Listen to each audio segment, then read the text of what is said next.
Knock it out of the park. Good morning. Before we begin, I would like to acknowledge that we meet and we learn from each other today on country. I'm coming to you from Gadigal land, where I live, work and write, and I pay my sincere respect to elders past and present, and I extend that respect to any First Nations people who are here with us this morning. It's lovely to have so many people back. It's a great crowd today for another Scholar Talk in the Libraries series. For those of you who don't know me, my name is Rachel Franks and I coordinate the Fellowships program at the library. Today I get to introduce the 2021 C.H. Curry Fellow, and I'm also very pleased to say a good friend, Dr. Alexandra Roginski. She's here talking about all things well-being that she's found in the collection. She's actually going to focus quite tightly today, but she will flag how extraordinary is the collection at the State Library of New South Wales, everything from phrenology to physical culture. I'd also like to highlight that Alex is the author of this fabulous book, The Hanged Man and the Body Thief. So I think it's out of print, but do try and find a copy at your local library. As always, we'll have the presentation and then we'll have some questions. Just use the chat feature in Zoom and Alex will be able to answer those for you at the end of her talk today. Please welcome Alex. Thank you so much, Rachel and the State Library, for what has been an incredible opportunity to delve into those extensive reams of information. People interested in self-improvement were incredibly generative in what they produce. I'm going to try and focus on a few case studies today of those people, and this has really been a career highlight so far. So thank you so much for this opportunity. And I too would like to begin by acknowledging that I come to you from Bullickabeck or Brunswick on Wurundjeri country here in Melbourne, and to pay my respects to Wurundjeri and Kulin elders past and present, and to also pay my respects to the traditional owners of the State Library land, the Gadigal people, and the country from which you all join me here today. So, first slide, please, Rachel. In 1879, the peripatetic lecturer Joseph Fraser, author, phrenologist, and all-round health consultant, published a DIY guide to administering water for vigour and cure. This work is meant to tell people how to apply the treatment without all the paraphernalia of a great hydropathic establishment, how ideas can be successfully treated with the aid of articles found in the middle and many lower class town and country houses, he proclaimed. In this 50-page manual, the British-born Fraser, who'd arrived in the Australian colonies in the 1880s, offered an invigorating smorgasbord of splashing, dripping, steaming and rubbing. Fraser argued that the guide rescued readers from the clutches of allopathic doctors by dealing with the causes of most diseases. Unlike the wisdom emerging from an increasingly organised medical profession focused on signs and symptoms, Fraser claimed that illness and infirmity was, quote, almost always produced by defective or improper nutrition or improper secretion, leading to poverty or fouling of the blood. In fact, he wrote, disease can have no hold upon a healthy body. Fraser's therapies range from the dripping sheet bath with its close associate, the hot dripping sheet bath, the sponge bath, the pale douche, which was simply dashing pails of cold water on the front of the body and the back in rapid succession, the sweating blanket, and the shallow bath. He also included a list of ailments and the designated hydropathic cures. For example, for sciatica, he recommended therapies including wet compresses, mustard poulticing, sitz baths, a tepid dripping sheet, and a makeshift vapor bath. in obstinate cases. Close fitting drawers of swansdown, oiled silk and flannel may be worn and frequently dampened. With phrases hydropathy in the household in hand, or perhaps propped up on a dry chair nearby, anybody could access the water cure. Next slide, please, Rachel. Like the social media posts of a contemporary wellness influencer, Fraser's hydropathy guide marked his place within a milieu of progressive thinkers focused on the elevation of mind, body, and spirit. The water cure that he peddled was just one popular treatment in a history of self-improvement and economy of alternative health practices that focused on diet, positive thinking, fitness, meditation, yoga, processes for self-knowledge, and the ongoing excavation of the innermost self. For its many oddities, the pamphlet also offers advice that we recognise today. We've all heard the common wisdom about drinking plenty of water. And hydrotherapy features as a common tool for rehabilitation and a recovery from injury and surgery today. In the late 19th century landscape of healing, these water treatments, whether effective or not, were gentler on the body and more accessible than many cures peddled by medical doctors. Perhaps the pamphlet was a touch grandiose in reducing all health to water treatments, but it also offered individuals a pathway to mastery over the body. The COVID-19 pandemic that reached Australia several years ago brought to light some of the tensions in the way that wellness practices function in contemporary society. For many people in lockdown at home, yoga, workouts, fitness, and diet brought individual pleasure and bolstered a sense of well-being in the midst of uncertainty and for many collapsing workplaces and industries. But the work from home revolution also brought unsolicited well-being emails from employers about things like posture and sleep hygiene, and the responsibility for maintaining the self in the midst of chaotic crisis conditions really increased. During this time, and next slide please, Rachel, I became interested in the emerging phenomenon of conspirituality, the overlap of some figures from the spiritual milieu with conspiracist ideas about dark forces, i.e. the WHO, Bill Gates and Satan, among others. In Australia, as in the US and other parts of the world, this web-based movement created a challenge to public health measures related to mask wearing, social distancing and vaccination, really reproducing and elevating ideas of lay immunity. Next slide, please. I was very fortunate to join a project investigating this new situation, immediately seeing links between language used by wellness influencers resisting public health advice and ideas that ripple through progressive health-focused networks of the late 19th and early 20th centuries.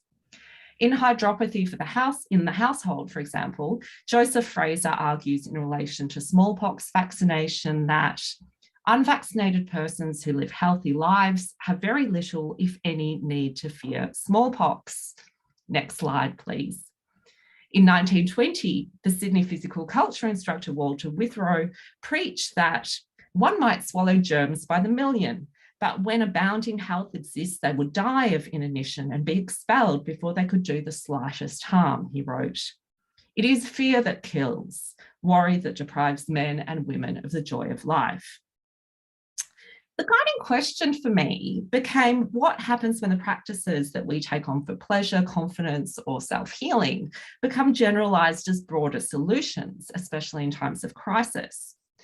At what point do these larger philosophies of a coming golden age and progress divorce from material reality? Self-cultivation features in the histories of many world cultures, including those that eschew Western individualism.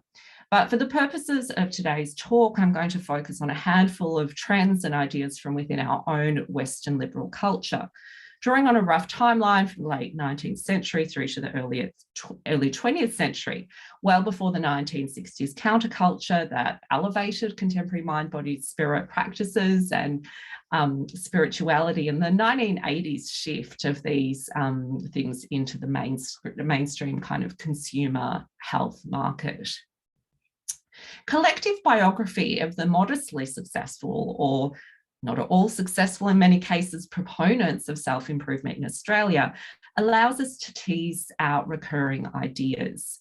These include the harder edges of prejudices related to race, class, or ability, and the reduction of disease, well-being, and income to a problem of individual willpower.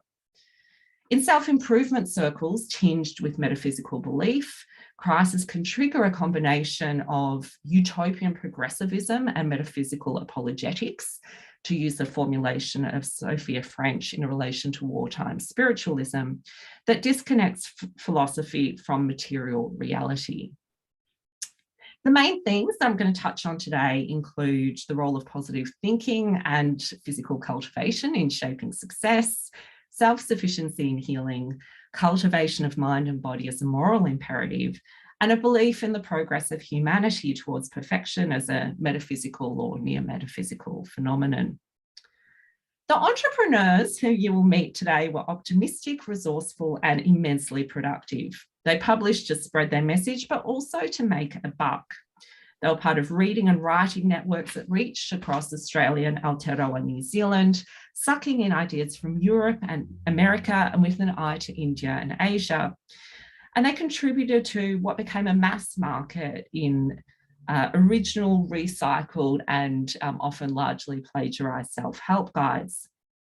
Importantly, they worked in a heterodox health landscape that predated the 20th century dominance of institutionalized medical and health professionals. Nevertheless, even in this less regulated environment, they were often kind of on the boundaries of respectability. Next slide, please, Rachel. Religion and spiritual context underpins this discussion. And by the mid-19th century, the major Christian denominations no longer monopolised religious thought and belief in post-contact Australia. This was a fertile time for nonconformists, for free thought, for Christians attempting to reclaim the pure teachings of the early apostolic church, and millennialist preachers reading dark signs of decadent society. Meanwhile, spiritualists chatted with the dead. Eastern religion came to play a greater role in progressive liberal ideas. And it's important to note that Buddhists had been a part of this Australian culture and community, with many Chinese arriving during the gold rushes in the mid-19th century. But at this point, Buddhism really becomes something that is translated into the progressive liberal milieu. And theosophy was really the most influential of these new blends. It was a mystical philosophy that re-emerged during the 1870s to attempt to reconcile science with ancient wisdom and esoteric practices, and which drew on a lot of non-Christian and mystical religions. Some of the trends at play were already emerging during this earlier period, notably progress, the interest in discovery of the ancient or timeless, and an imminent paradigm shift to a new world. And these ideas really became bundled in with middle class concerns and tied to liberal values of purity and the individual. And while some of the participants did reflect a more radical labour-focused agenda, most of them who will appear today were really overlooking material impediments to things like health and poverty. Next slide, please, Rachel. So Joseph Fraser represented many of these qualities. Born during the mid-1840s in northern England's textile country, he followed his father into a career in phrenology, the now discredited science that proposed that character and intellect could be judged from the shape of a person's head. And although it's often remembered as a racial science, phrenology did have a really strong role in Victorian culture, feeding middle class and aspirational working class concerns with personal advancement. And so the idea was that you'd go to a phrenologist, you'd have a reading that would tell you about your strengths and weaknesses, and then you could use that to select the best occupation and, work on the weaker parts of your character. In the 1870s, Fraser and his wife Annie departed for Aotearoa, New Zealand, where they lectured before sailing to the colony of Victoria in 1885. Ever resourceful and entrepreneurial, they also ran their hydropathic business and lectured on topics including how to grow rich. And Fraser's works include a almost proto-feminist agenda.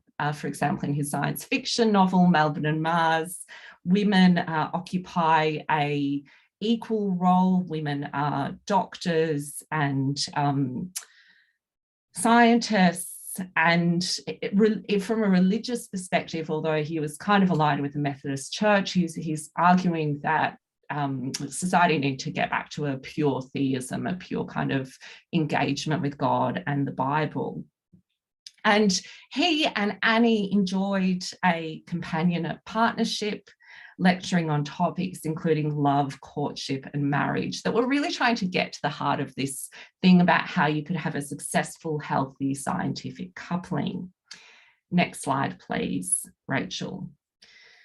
So this is how we end up with this 1887 pamphlet on husbands, how to select them, how to manage them, and how to keep them. And in parts of this, Fraser's, he's really struggling to kind of suppress his contempt for the working classes. His target person, the man and woman that he's really focusing on, is of the middle class, which he terms the happiest and most useful class in the world. He says they were the safeguard of the empire, the home founding and home loving class. In this guide, he advised, or perhaps mansplained to modern women, how to select a partner based on what he called the dictates of natural law, human science, and common sense. I write for real men and real women, for flesh and blood people, he wrote, for those who struggle and strive and work, for those who sin and suffer and repent and try again and do better and be better, for those who place their hope in their children and hope and pray that they may do better than their fathers and mothers have done. The best man, according to Fraser, was a domestic man who enjoyed spending much of his time at home, what he called a rising and improving man, rather than the, quote, pretty and handsome man. This self reflected a suite of Victorian liberal values of hard work, individualism, and improvement, epitomised perhaps most famously in Self-Help, the book by the lawyer Samuel Smiles that included countless microbiographies of famous men and their rises and falls, and which was one of the most popular books of the 19th century. The tenacity to make money was a crucial part of this equation in Fraser's book. He said that in an industrial and commercial age, success is connected with industry and commerce and is measured by the balances at the bank. So mothers and daughters were totally justified to inquire about someone's ability to make a buck. Although he did say that, you also needed to be realistic because not everyone had perfect health, not everyone was perfectly rich. And you really wanted a man who was average or above in these things. Women had their own role to play in attracting the right mate. Drawing on a 19th century interest in physical exercise and movement, he warned that women must also maintain a state of muscularity. Too much dancing and too little of other exercise to harmonise with it was discouraged. A muscular woman, full of snap and life, is a better companion and a better tempered companion than one who is short of these qualities, he wrote. The pamphlet also brought in ideas of heredity and popularly understood concepts of evolution. He advised that women should marry a man who was physically not exactly like them in terms of hair colour and physiognomy. And you can see this is part of what he's trying to do in this picture here.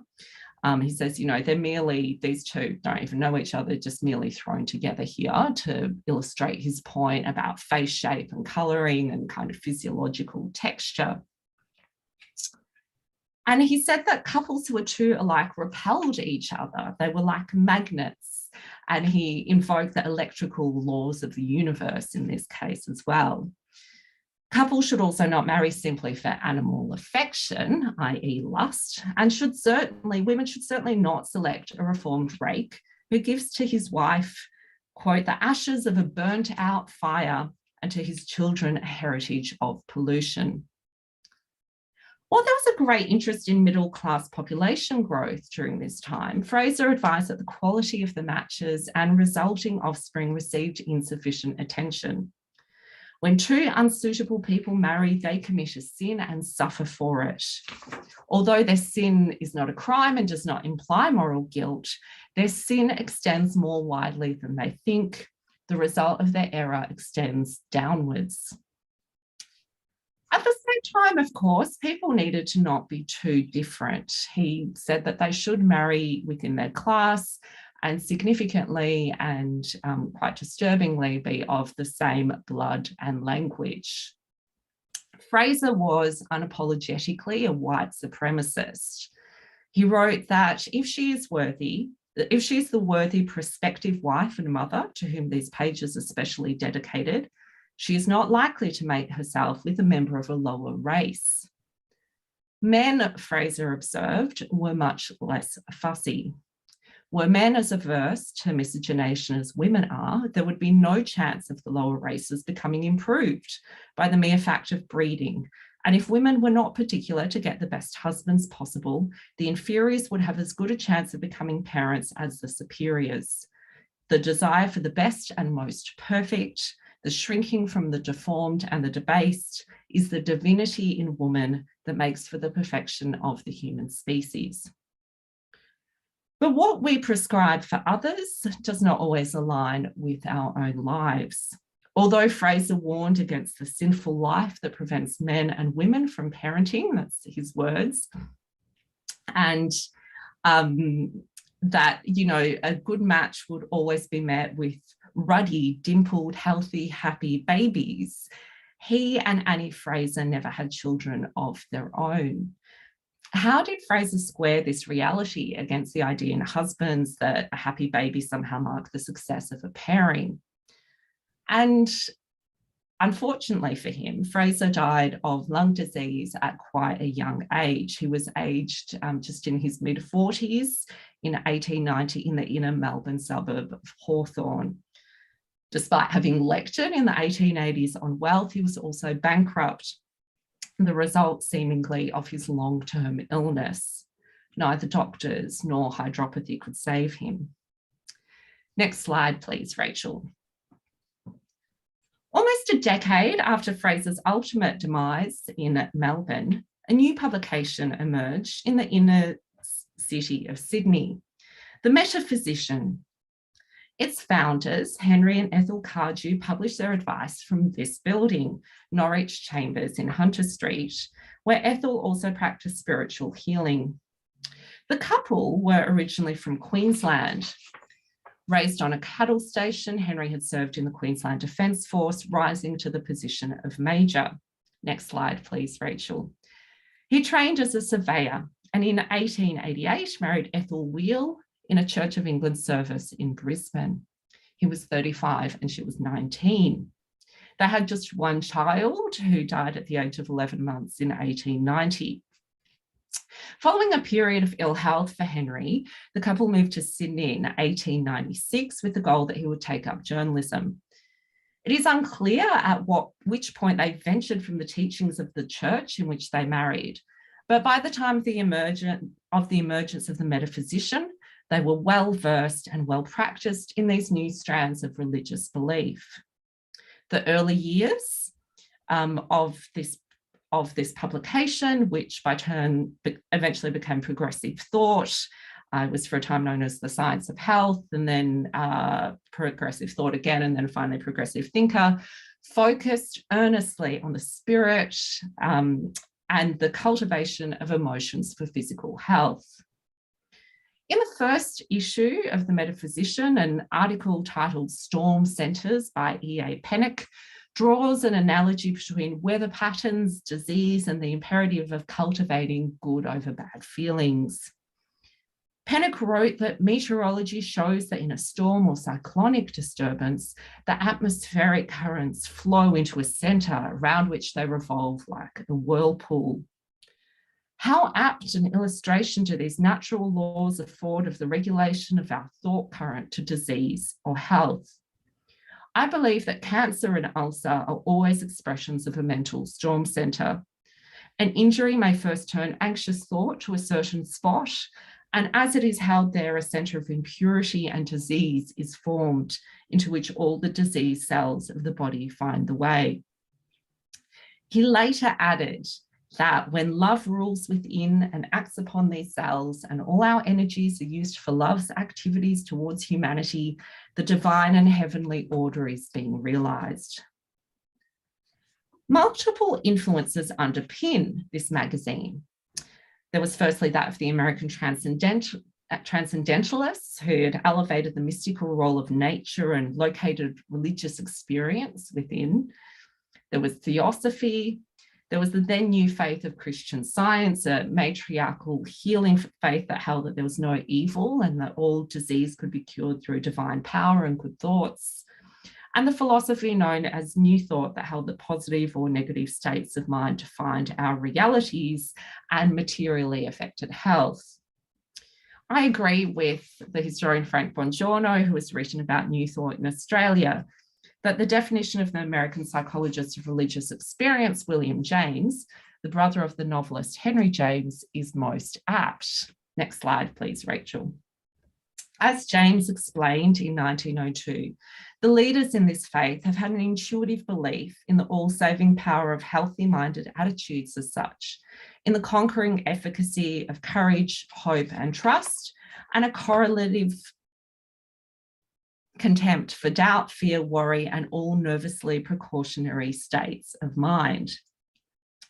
James observed how New Thought was seeping into popular discourse. One hears of the gospel of relaxation, of the don't worry movement, of people who repeat to themselves youth, health, vigour when dressing in the morning as their motto for the day. Next slide, please, Rachel. Henry Cardew's magazines reproduce the works of leading international New Thought authors, Christian scientists, and theosophists, but also generated an eager cohort of homegrown seekers and breathless poets. In the early days of the publication, the Metaphysical Students Association at 42 Norwich Chambers met on Monday evenings and Wednesday afternoons. Together they would listen to lectures and go into the silence, a meditative state in which healing could take place, and Ethel Cardew often took a leading role in these discussions. Affirmations anchored these meetings, but the participants also discussed practical ways to apply what they called divine science to daily life. Unlike Joseph Fraser's philosophy, which was unconventional but still rooted in Christian nonconformism, these thinkers, while gesturing to scripture, increasingly found knowledge within, simultaneously accessing a state of interconnection on a higher plane and with others who are similarly able to access that state. Possibly through theosophy, within a few years, the magazine also began to publish articles about karma, Japanese culture, Indian travels, and Hindu philosophy. It also advertised other gatherings and services of practitioners in its networks. So who were the members of this circle? They were like Joseph and Annie Fraser mostly, in the sense that they were from the liberal thinking middle class, and included influential lawyers in their mix. Thanks to the mail and print circulation, the Cardew Circle connected with seekers in New Zealand, and a growing number of Australians and Kiwis eventually contributed their own personal insights to the magazine. Henry Cardew eagerly reported on the opening of healing homes and New Thought circles from cities in Australia and New Zealand. And these were also mobile groups of thinkers. So people would go on lecture tours, they would travel to America and come back with these ideas. They'd send letters back of their experiences. So there was this kind of circulation of ideas in this space. As Bongiorno and Jill Rowe have noted, some Australian New Thought and Christian Science circles were home to feminist and socialist thinkers. But Cardew's magazines were generally quite apolitical, emphasising gradual change coming through positive thinking. This was kind of work in the metaphysical realm rather than political agitation. Next slide, please, Rachel. Practical solutions also soon began to appear in the magazines, such as these kinds of affirmations, along with uplifting calendars, so that readers could, take this knowledge and pin it up on the wall in their everyday life. The Cardews were, unsurprisingly, also very well versed in progressive dietary trends. There was a vegetarian cafe just a few doors away from Norwich Chambers in Hunter Street. And in 1901, Henry Cardew replied that while, quote, the food one eats of itself has no power to make one spiritual or otherwise, as people become more highly developed spiritually, their appetite for the grosser, coarse foods give place to a desire for firmer and more natural foods, such as fruits, vegetables, and cereals. Cardew often sang the praises of individual superfoods. Spoiler alert, they were generally bananas and apples. And he was also a keen raw fooder. Next slide, please, Rachel. Transnational reading cultures also now saw aesthetic American physical culture trends filter into the magazine. Physical culture had long 19th century antecedents in muscular Christianity, progressive health movements, and education, as evidenced by Fraser's advice to women to build muscle. But the late 19th century produced celebrity bodybuilders such as the American Bernard McFadden, a man who despised weakness, poo-pooed medicine, and popularised his exercises through his magazine, Physical Culture. Next slide, please, Rachel. In April of 1903, The Science of Life, a brief rebranding for Cardew's magazine, offered readers McFadden's morning regimen for stretching and healthful breathing for strengthening the organs. Begin these exercises without clothing, in a well-ventilated room with, if possible, the morning sun streaming in at the open window, the article advised. Cardew too now offered his own physical culture training, and he explained that inactivity and an unscientific way of living generally allowed dead cells to accumulate and collect. Through physical culture, Cardew promised to remove those dead cells from your body and build up living, active ones. And in this kind of theory of the dead cells, we see the development of this idea of purification combining with insights being popularised from biological sciences. Next slide, please, Rachel. Cardew's new interest in bodily regimentation extended into articles of fasting and the power of slow eating. Chew, chew, chew, masticate everything to a liquid, advised one article. And a fixation with longevity prompted articles about centenarians and supposedly newly discovered groups living 300 or 400 years.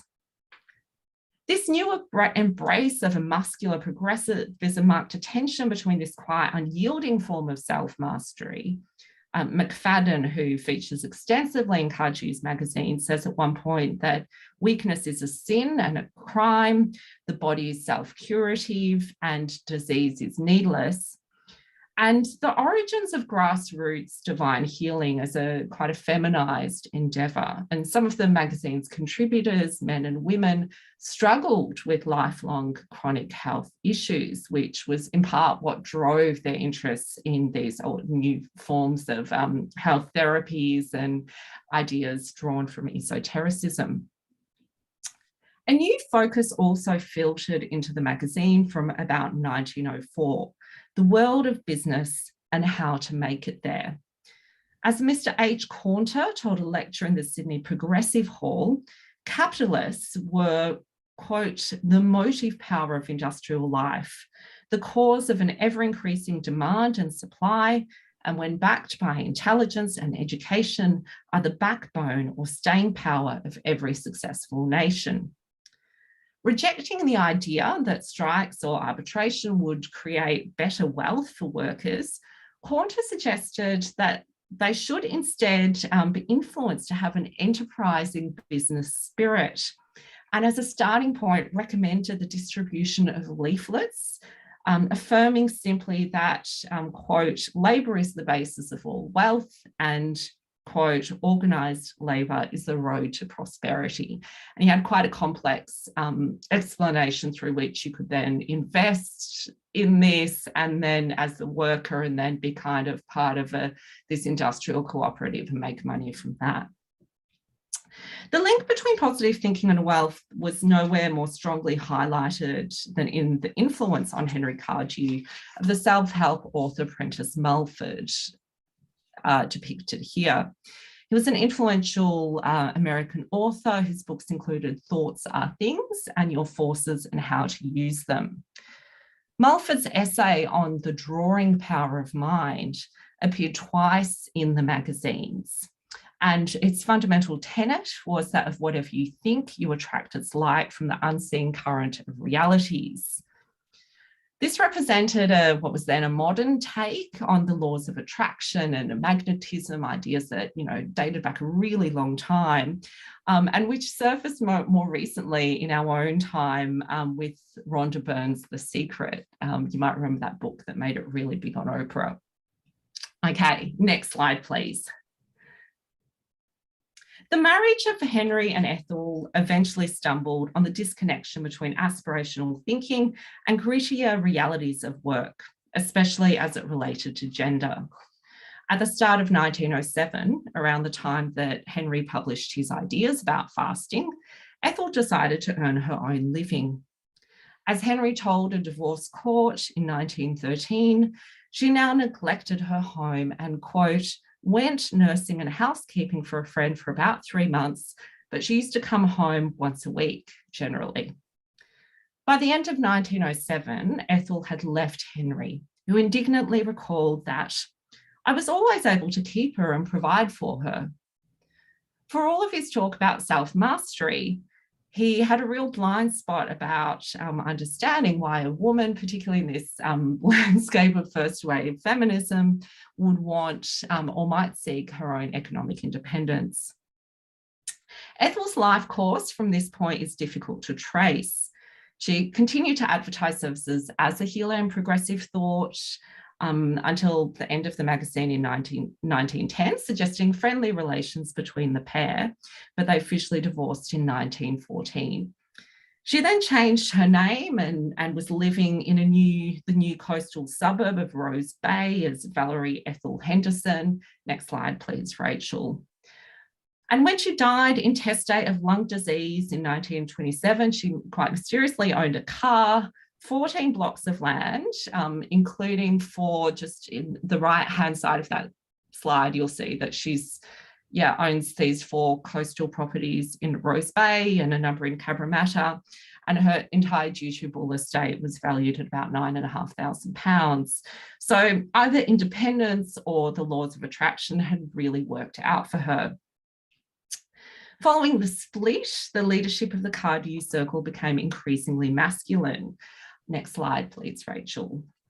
It's by 1910, its secretary was Tasman Carey, a practical psychology entrepreneur who sold systems for memory training and ran a printing press. But the publication was in trouble. Cardew's Progressive Thought Book Company went into liquidation in early 1910.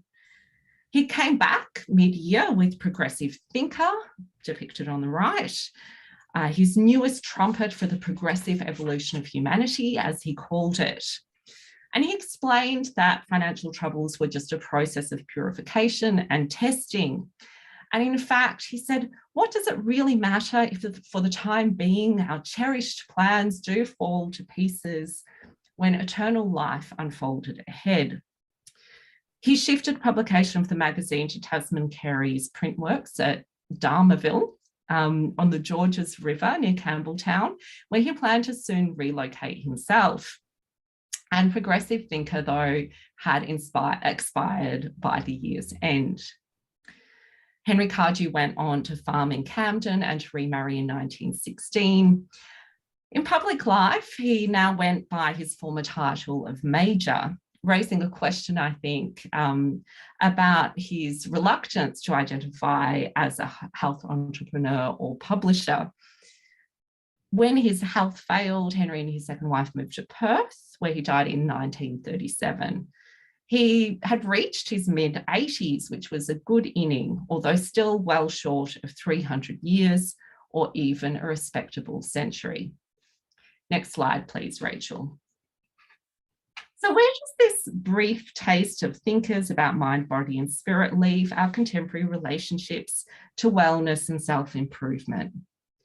Undoubtedly, the sheer volume of self-help publications demonstrates the grip that these tools have on us. The power to advance ourselves and shape goals of the future, to narrate our personal histories of healing and overcome adversity, and to find peace within difficult external circumstances. The media and meanings of self-cultivation, of course, change with time. So much of this stuff now happens on social media, and our psychological contexts are also vastly changed. So the classic example, World War I, with its legacy of trauma, taught us about kind of latent problems in the human psyche that positive thinking couldn't fix. In late modernity, consumer society and the gig economy, meanwhile, demands a flexible, fluid psyche, unlike the stable self demanded by earlier industrial society. But the long-standing cultural hold of some of these recurring ideas should hopefully prompt us to think about them critically. At their best, practices for shaping mind, body, and spirit gave and continue to give people optimism, vitality, and confidence boost. At their worst, these ideas can promote chauvinism or seed false hopes as to the best methods for treating or preventing disease. Final slide, please, Rachel. We started with dripping sheets, but I would like to end with Walter S. Binks, a popular phrenologist and psychologist and one of the mid-20th century entrepreneurs of the workplace-focused gospel of success and positive thinking. Binks, who ran a Universal Opportunity League in Melbourne, ended up publishing extensively and offering vocational guidance advice to individuals and also selecting employees in workplaces. Final slide, Rachel. Thank you. He also published this gem, his Binks book, which contained didactic stories, poems, and aphorisms. And as you can see in the top right-hand corner, he too was leaning heavily on the idea of positive and mental attitudes and what they attract. But his most revealing work arguably dates right back to 1916, when sorry, there is actually one more slide, Rachel. I promise I'm not doing this to it. Thank you. I promise I'm not making it up. His most revealing work arguably dates right back to 1916, when as a 24-year-old Methodist preacher, already experimenting with new religious beliefs, Binks attempted to narrate battlefield carnage into a utopian framework. For him, the, quote, present war cloud rolling over the mountains of human corpses would ultimately give strength and tone to the highlight and colour of the great panoramic scene of the future, a veritable millennium, a kingdom of heaven upon earth. Rejecting the view of what he called puny pessimists, he saw this period of violence as a crucial point in human progress and national glory, part of a divine plan beyond human understanding. In the meantime, for God's sake, for humanity's sake, for your own sake, Take the attitude of cheeriness, always looking on the bright side rather than the blue, determined to hold yourself in an optimistic, never down in the mouth, but courage always up attitude of mind and heart, through faith in the infinite source of life and power, which is back of all. For you are now well assured that there are better sides to this war than its photographers can show, its dramatists imitate, or its pessimists comment upon. In the case of Walter S. Binks, at least, crisis created a career optimist. Thank you.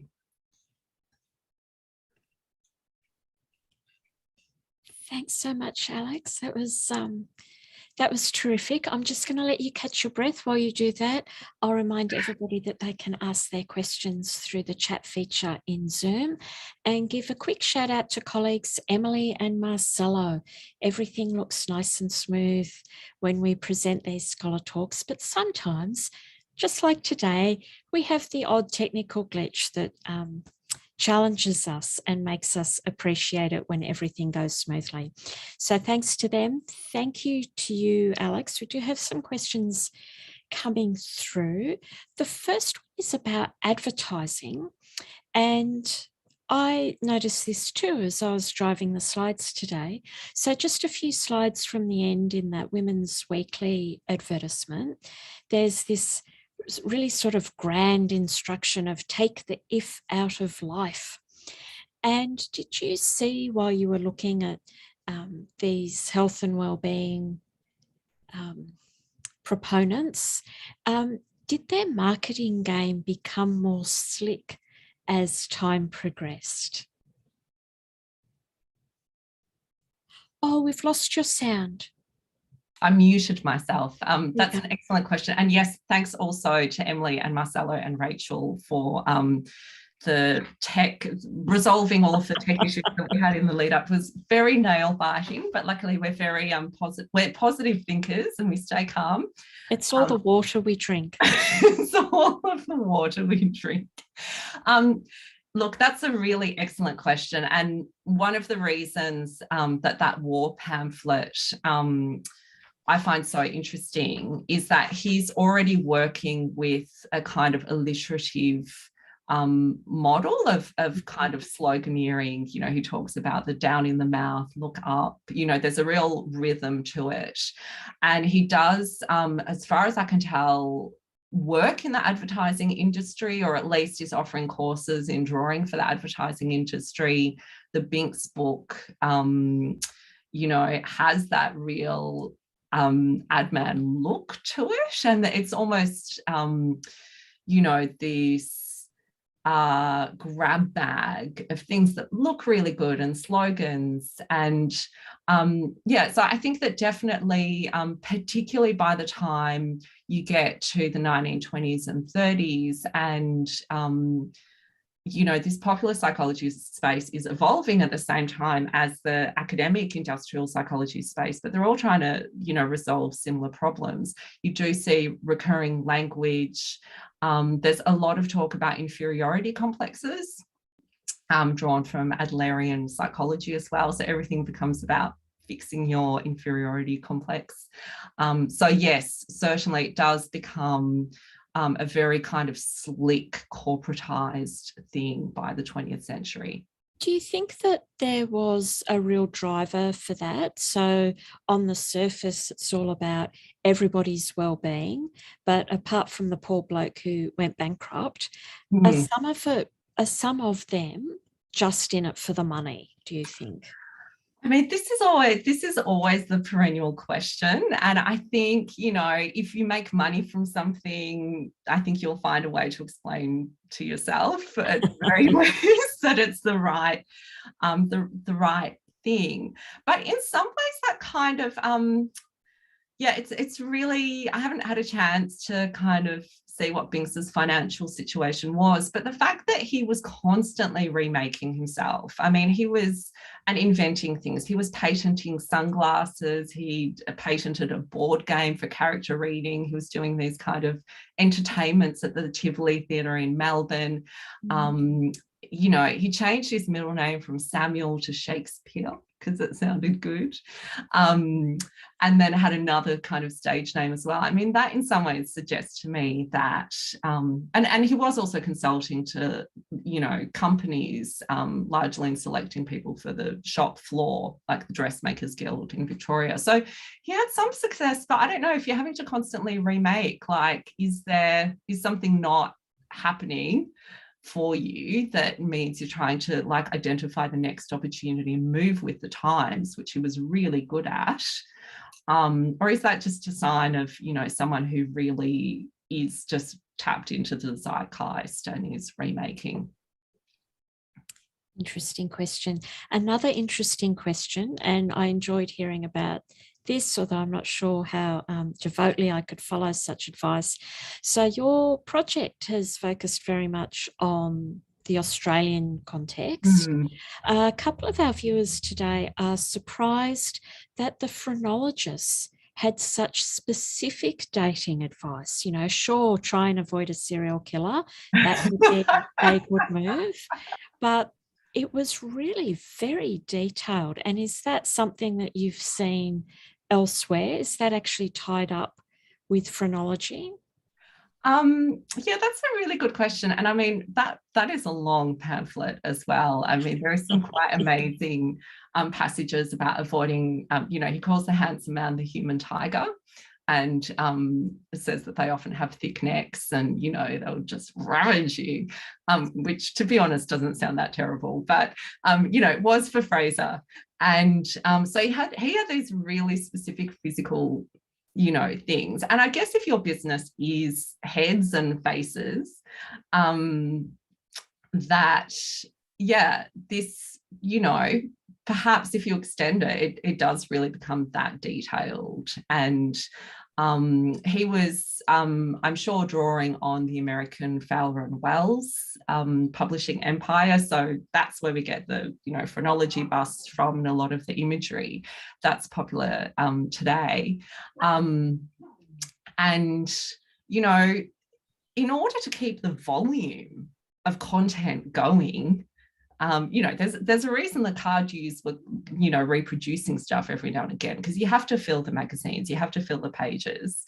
So I think that kind of level of detail that they start going into is, and the kind of applications that you might turn phrenology to, is a part of finding a way to kind of feed the publications and feed the content. And also, if that's your philosophy, you generalize that out into a kind of big overarching theory, then that is going to become, that colouring in of the landscape is going to happen as well.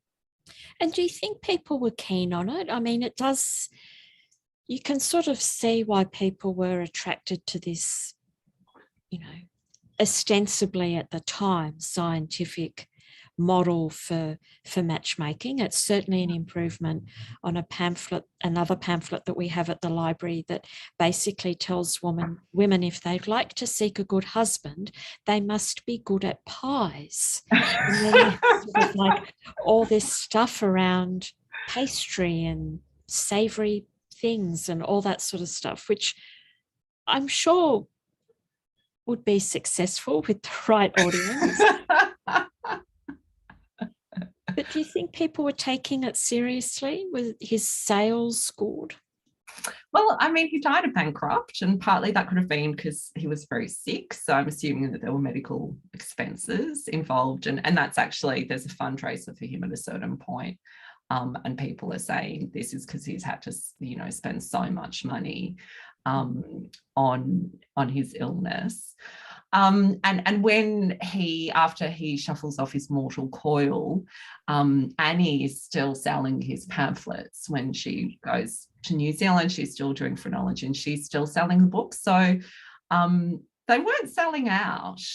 But yeah, I mean, it's hard to judge. So certainly lectures show us that people do go along for amusement as well, and they're interested. And in the same way that you can have your palm read, or even your head red, just for fun, right? Because it's a diversion. It was potentially, you know, something that people are considering or adding to the mix. And ultimately, in many ways, it's not really that far divorced from commonplace Victorian values about looking for someone who's domestic, looking for someone who, I mean, I do love that his advice against the reformed rakes as well, but looking for, some people who have good values, who are domestic or family oriented, who are trying to improve. I mean, this was like the central tenet of the Victorian era, that you have to be, improving. Well, it's reassuring to learn that some people thought it was bonkers as it was coming out, because I think we sometimes worry that everybody takes this so intensely seriously and try and hang on to it and repackage it and remarket it, as you've been talking about today.